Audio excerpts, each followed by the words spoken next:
बोले गंगा मैया की जय। बोले सत्य सनातन धर्म की जय। बोले श्रीमद् भागवत महापुराण की जय। पतित पावनी कलिमल हारिणी मंगलकारिणी मोक्षदायिनी माँ गंगा मैया का ये पवित्रतम तीर्थ आरती पैड़ी ब्रह्मकुंड है। श्रीमद् भागवत महापुराण के एकादश स्कंद से कथा चल रही थी। आज उसके 9वें अध्याय की कथा प्रारंभ कर रहे हैं। दत्तात्रेय जी राजा निमि को उपदेश दे रहे हैं। वो कहते हैं मनुष्य जितना परिग्रह करता है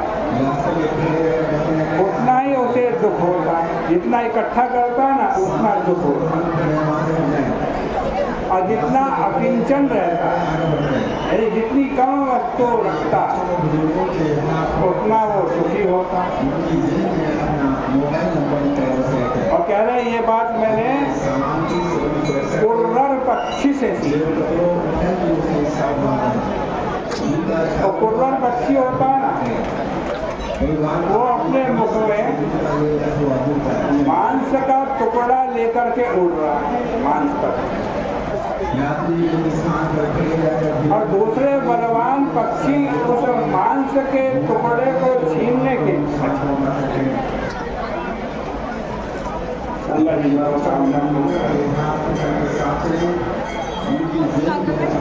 आज कहते हैं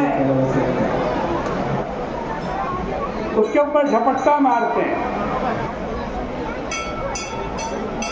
उसको चोंच मारते हैं, उसको घायल करने की कोशिश करते हैं।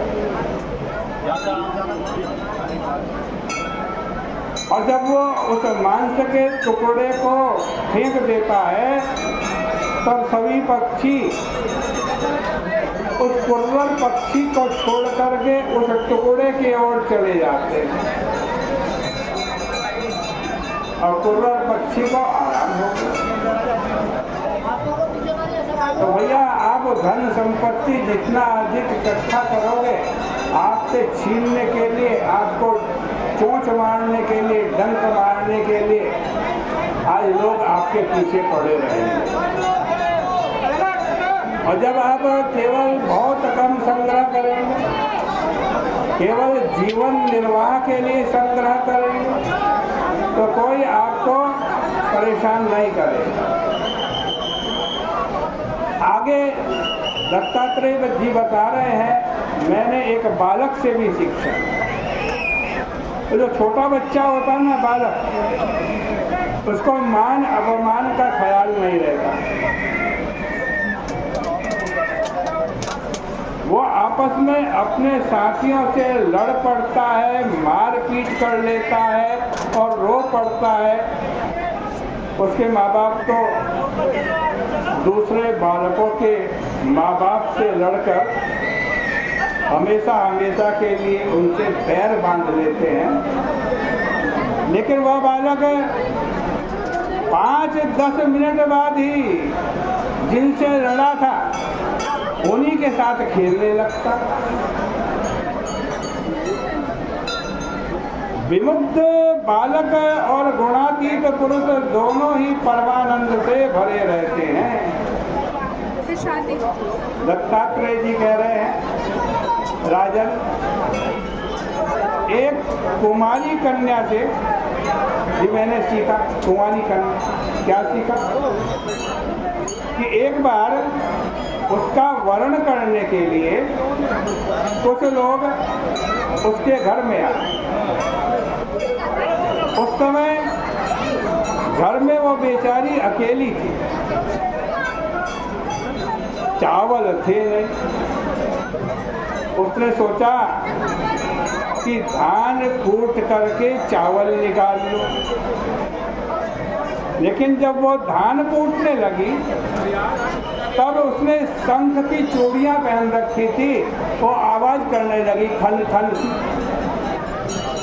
अब उसने सोचा कि कहीं लोग ये ना जान जाएं कि इनके घर में चावल ही नहीं है, धान कूट रही है। इसलिए उसने अधिक चूड़ियां निकाल दी, केवल 2-2 चूड़ी पहनी, 2 इस हाथ में और 2 इस हाथ में।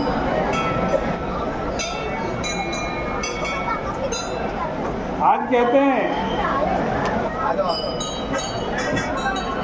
फिर भी आवाज़ हो ही रही थी। जब 2 चूड़ियां थी, दोनों आपस में टकराती, तब भी आवाज़ हो रही थी। तब उसने उनमें से भी एक-एक और निकाल दी। अब हाथ में एक चूड़ी बची,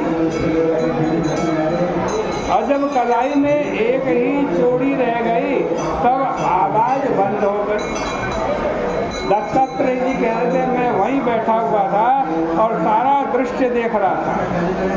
इससे मैंने शिक्षा ग्रहण की कि जब आपके साथ बहुत सारे लोग होते हैं तब झगड़े होते, और जब 2 आदमी रहते हैं तब भी भले झगड़ा ना करें तो आपस में बातचीत तो करते ही रहते।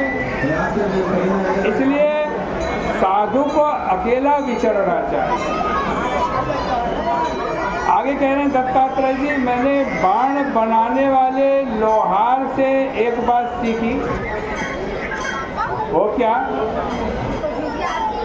कि वैराग्य और अभ्यास के द्वारा मन को एकाग्र किया जा सकता है। वैराग्य और अभ्यास के द्वारा मन को एकाग्र करना चाहिए। इसमें मन कर्म वासना को छोड़ देता है,